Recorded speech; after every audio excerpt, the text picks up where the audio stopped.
جو لوگ آخرت کے طالب ہوتے ہیں، جن کے دلوں میں اللہ کی محبت ہے، دین کی محبت ہے، جن لوگوں کے دل غافل نہیں اور جن کو دین سے پیار ہے، وہ لوگ جو دیندار لوگ ہوتے ہیں، جن کی فیملیوں کی زندگیوں میں نماز، روزہ، زکوٰۃ، حج ہوتا ہے، وہ لوگ ان دنوں کا بڑا بے چینی سے انتظار کرتے ہیں۔ جب وہ مہینہ آ جاتا ہے پھر اپنی زندگی کو بدل لیتے ہیں، اپنے آپ کو تبدیل کرتے ہیں اور نیک اعمال کی زیادہ کوشش کرتے ہیں اور اپنے آپ کو برائیوں سے پوری بچانے کی کوشش کرتے ہیں۔ اور جو لوگ غافل ہیں ان کو کوئی پتہ نہیں کہ چاہے جمعرات ہو، جمعہ ہو، رمضان ہو، لیلۃ القدر ہو، شبرات ہو،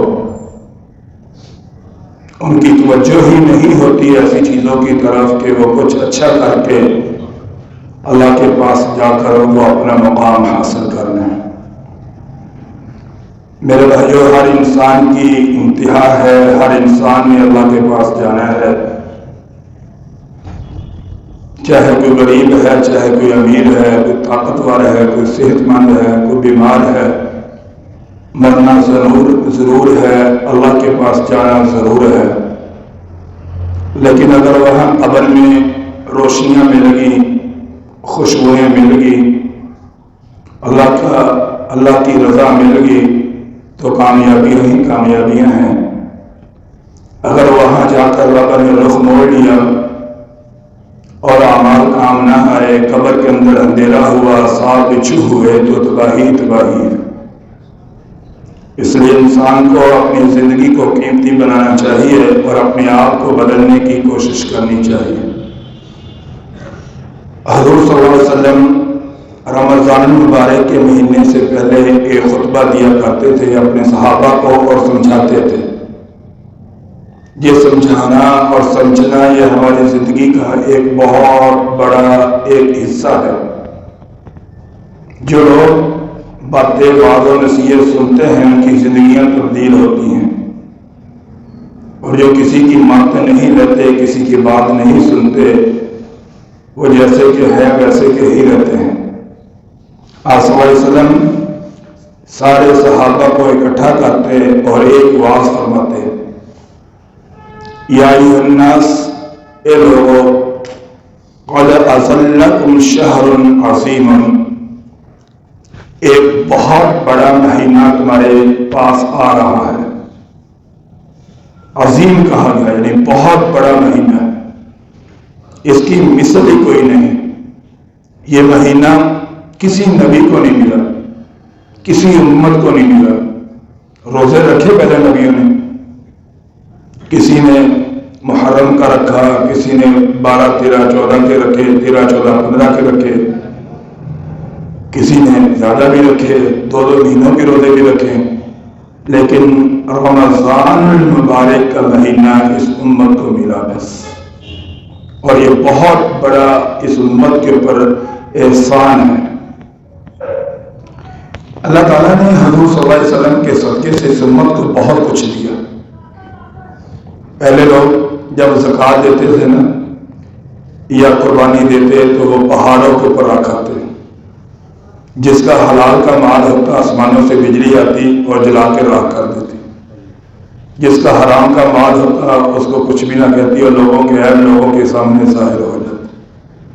لیکن جب اس امت کی باری آئی تو اللہ نے فرمایا کہ اب یہ طریقہ نہیں ہوگا، مالدار لوگ غریبوں کو دیں۔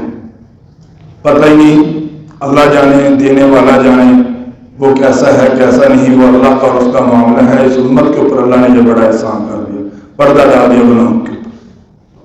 پہلے صرف اور صرف کیا ہوتا تھا کہ اگر تم نے پاکی حاصل کرنی ہے تو پانی سے کرنی ہے، اس کا کوئی دوسرا طریقہ نہیں تھا۔ لیکن جب اس امت کی باری آئی تو فرمایا کہ اگر پانی نہ ہو تو مٹی سے کر لو، اور قرآن میں فرمایا پانی سے بہترین پاکی حاصل ہوگی، پانی جیسی پاکی حاصل ہوگی۔ اور اگر تم بیمار ہو یا بوڑھے ہو پھر بھی مٹی سے پاکی حاصل کر لو، تم کیا ہو جاؤ گے جناب والا، تمہیں پوری پاکی حاصل ہو جائے گی۔ یہ بھی اللہ نے اس امت کو دیا، یہ بھی قرآن بھی اللہ نے اس امت کو دیا۔ پہلے کتابیں تھیں، اللہ نے صحیفے دے دیے، فرشتے نے لا کر نبیوں کو دے دیے، لیکن جب ہماری باری آئی تو اللہ نے طریقہ بدلا۔ اللہ نے پڑھا، حضرت جبرائیل نے سنا، حضرت جبرائیل نے زمین پر آ کر پڑھا، حضور نے سنا، حضور صلی اللہ علیہ وسلم نے صحابہ میں جا کر پڑھا، صحابہ نے سنا۔ پھر اس کے بعد کسی نے کچھ لکھا، کسی نے کوئی آیت لکھی، کسی نے کوئی آیت لکھی، لیکن ہمارا قرآن کتاب بھی ہے اور کلام اللہ بھی ہے۔ اگر کسی آدمی کا کہتے ہیں، حدیث میں آتا ہے کہ دل کرتا ہے نا کہ میں اللہ کو ملوں، فرمایا کہ وہ اپنا سر سجدے میں رکھ دے، اس کی ملاقات اللہ سے۔ اور اگر کسی انسان کا دل کرتا ہے کہ میں اللہ سے باتیں کروں، فرمایا کہ وہ قرآن پاک کو پڑھے، گویا کہ وہ ایسے ہے جیسے اللہ سے کلام کر رہا ہے۔ تو یہ وہ سعادتیں ہیں جو اللہ نے اس امت کو دی ہیں، اور اس سے پہلے کسی کو اللہ نے نہیں دی۔ اس لیے فرمایا کہ بہت بڑا مہینہ تمہارے پاس آیا، شہر مبارک، جس میں برکتیں ہی برکتیں ہیں۔ انسان اعمال بھی زیادہ کرتا ہے، نیکیاں بھی زیادہ کرتا ہے، لوگ زیادہ نمازیں شروع کرتے ہیں، لوگ زیادہ مسجدوں کی طرف توجہ کرتے ہیں، قرآن کی تلاوت کرتے ہیں، صدقہ کرتے ہیں، خیرات کرتے ہیں۔ تو اس لیے فرمایا کہ اس مہینے میں برکتیں ہی برکتیں ہیں، اور جن لوگوں کو اللہ نے دل دیا ہے نا، وہ ان برکتوں کو محسوس کرتے ہیں۔ جن کے پاس نیکی ہے، نیک لوگ ہیں، وہ ان برکات کو اپنی زندگی میں پاتے ہیں اور محسوس کرتے ہیں۔ اور جو غافل ہیں ان کے لیے تو ایک عام مہینوں کی طرح ایک مہینہ آتا ہے اور ان کی زندگیوں میں آ کر چلا جاتا ہے۔ لیکن جو لوگ دل گردے والے لوگ ہیں، وہ اپنے آپ کو چینج کرتے ہیں، وہ بدلتے ہیں، وہ نماز جماعت کے ساتھ پڑھنے کی کوشش کرتے ہیں، وہ اس مہینے کا پورا احترام کرتے ہیں جتنے جو بھی وہ ہوتے ہیں۔ فرمایا کہ بشہر الصبر، یہ صبر کا مہینہ ہے۔ اور پھر فرمایا کہ صبر کا مطلب یہ ہے کہ کھانے پینے سے بھی بچنا ہے، اور غیبت سے بھی بچنا ہے، گناہوں سے بھی بچنا ہے، اور لڑائی جھگڑے فساد سے بھی بچنا ہے۔ صبر تمہاری زندگی کی پہلی کامیابی ہے، یاد رکھنا۔ یہ آپ کا بہت کام ہے۔ ہمارے جسم میں ایک دفعہ کوئی ہمیں تھوڑا سا ہلا دے، بجلی کی طرح ہم کرنٹ مارتے ہیں، لیکن یہ نقصان والا ہے۔ اگر انسان صبر کرے نا، اس انسان کا ذہن میں رکھنا کوئی مقابلہ نہیں کر سکتا۔ اس کا صبر اس کو کامیابیاں دلا رہا ہے، اور بہترین ہتھیار ہمارے پاس اس دنیا کا مقابلہ کرنے کے لیے صبر ہے۔ اور فرمایا کہ وہ صبر ثوابہ الجنہ، اور صبر کا ثواب کیا ہوگا؟ جنت ہوگا۔ بلکہ ایک آیت میں آتا ہے کہ ان الصابرین الصابرون اجرهم بغیر حساب، کہ صبر کرنے والوں کو اللہ تعالیٰ بغیر حساب کتاب کے اجر عطا فرمائے۔ تو اس لیے دنیا کا مقابلہ نہیں کرنا چاہیے، انسان کو صبر سے کام لینا چاہیے، اور صبر ہی انسان کا بہترین ہتھیار۔ وشہر المواساۃ، فرمایا کہ یہ غم خواری کا مہینہ ہے، لوگوں کے ساتھ رحم کرنے کا، غریب لوگوں کا دیکھ بھال کرنے کا، ان کے کھانے پینے کے انتظام کرنے کا، جن کے پاس پیسے نہیں ہیں، جن کے پاس عید کے لیے کپڑے نہیں ہیں، ان کو کپڑے لے کر دینے۔ یہ مالدار لوگوں کے ذمہ چیزیں ہوتی ہیں کہ وہ اپنی مالداری کے اندر رہتے ہوئے غریبوں کا بھی احساس کریں۔ پھر فرمایا کہ وَشَهْرٌ يُزَادُ فِيهِ رِزْقُ الْمُؤْمِنِ، اس مہینے میں مومن کے رزق میں اضافہ ہو جاتا ہے۔ یہ اللہ دیتے ہیں، کیسے دیتے ہیں؟ یہ اللہ نے طریقے بنائے ہیں، ان طریقوں کے مطابق ہر انسان کو رزق مل رہا ہے۔ اور اگر جائز طریقہ ہوگا پھر بھی زیادہ ملے گا، اگر ناجائز طریقے سے لیں گے تو ملے گا تو زیادہ، لیکن یاد رکھنا اس رزق کے اندر سکون نہیں ہوگا، برکت نہیں ہوگی، اور اس رزق کو کھانا نصیبوں میں نہیں ہوگا، وہ جیسے آئے گا ویسے ہی جائے گا۔ آگے فرمایا کہ اللہ تعالیٰ نے وَهُوَ شَهْرٌ، یہ ایک ایسا مہینہ ہے، أَوَّلُهُ رَحْمَةٌ، کہ اس کا پہلا حصہ جو پہلا عشرہ جو ہے وہ رحمت ہے، کہ اس کے اندر رحمت ہی رحمت ہے۔ وَأَوْسَطُهُ مَغْفِرَةٌ، اور درمیانہ جو ہے مغفرت کا ہے، کہ اللہ اس میں معافیاں کرتے ہیں۔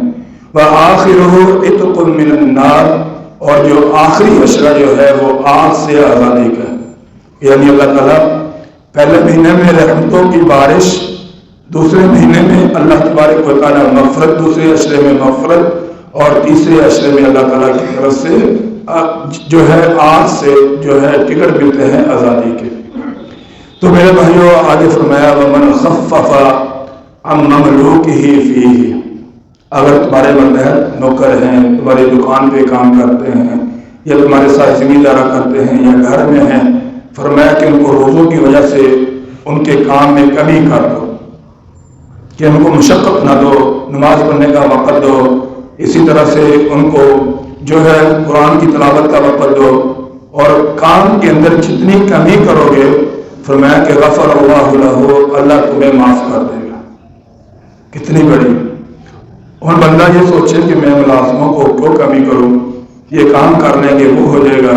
اگر بندہ ملازموں کو تھوڑا سا ٹائم دے دے کہ جاؤ جا کر نماز پڑھاؤ، دکان کے اندر بھی برکت، اور اسی طرح سے بخشش کا پروانہ بھی، اور وَآتَقَهُ مِنَ النَّارِ، فرمایا کہ اللہ آگ سے آزادی کا اعلان فرما دیتے ہیں کہ میں اس انسان کو اب آگ کے اندر جو ہے داخل نہیں کروں گا، بلکہ میں اس کو بری کر دوں گا، کیونکہ اس نے رمضان مبارک کا احترام کیا، اور اس احترام کی وجہ سے اس نے جناب والا اپنے غلاموں میں مشقت میں کمی لے کر آیا۔ ایک واقعہ کافی کتابوں میں پڑھا ہے، بڑا زبردست واقعہ ہے، اور ہمارے لیے باعث رحمت بھی ہے، عبرت بھی ہے، اور ہمیں یہ سوچنا بھی چاہیے کہ ہماری زندگی میں بھی اس طرح کا یہ کام ہونا چاہیے۔ ایک یہودی تھا، یہودی، اس کا بیٹا رمضان مبارک کے مہینے میں بازاروں میں کھا رہا تھا۔ اس نے دیکھا کہ میرا بیٹا کچھ کھا رہا ہے، اس نے اس کو پکڑا اور ڈانٹا اور کہا کہ بیٹا تجھے پتہ نہیں کہ مسلمانوں کا یہ مہینہ ہے، اس کے اندر ادب اور احترام ضروری ہے۔